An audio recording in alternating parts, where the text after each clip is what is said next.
नमस्कार.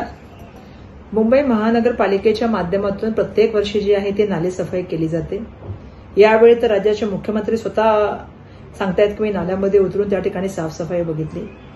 पण आपण बघितलं 2 दिवस मोठ्या प्रमाणामध्ये पाऊस पडतोय. पहिल्या पावसात जी परिस्थिती आपल्याला जाणवली होती तीच परिस्थिती आज सुद्धा आपल्याला जाणवते. मोठ्या प्रमाणामध्ये नाले भरले का लोकांच्या घरामध्ये पाणी शिरलं आणि पुन्हा एकदा यांचा भ्रष्टाचार जो आहे तो समोर आला. त्याचबरोबर जोगेश्वरी विक्रोळी लिंकच्या ज्या स्टेप्स इथे आहे त्या ठिकाणी एका मेट्रोच्या कामामध्ये त्या मॅनहोल जे आहे ते उघडं ठेवल्यामुळे एक महिला त्यामध्ये पडली आणि दुर्दैवाने तिचा त्या ठिकाणी मृत्यू झाला.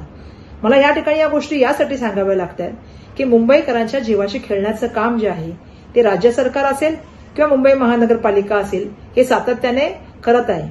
आमचा प्रश्न आहे त्यांना की मुंबई महानगरपालिकेमध्ये एक तर आपण नगरसेवकला त्या ठिकाणी जे आहे ते इलेक्शन होत नाहीये. आजही लोकप्रतिनिधी त्या ठिकाणी जवळपास 2.5 वर्षानंतर नाहीयेत आणि एवढ्या मोठ्या प्रमाणामध्ये भ्रष्टाचार समोर आल्यामुळे आमची आज मागणी आहे, आमचं त्यांना आव्हान आहे की त्यांनी त्या ठिकाणी जे आहे ती श्वेतपत्रिका जाहीर करावी. या भ्रष्टाचारामध्ये एवढ्या काळामध्ये किती पैसे गेले आणि त्याच्या माध्यमातून किती नालेसफाई झाली आणि किती त्या ठिकाणी जे आहे ते घर भरणं झालेलं आहे हे सुद्धा लोकांसमोर आलं पाहिजे. धन्यवाद.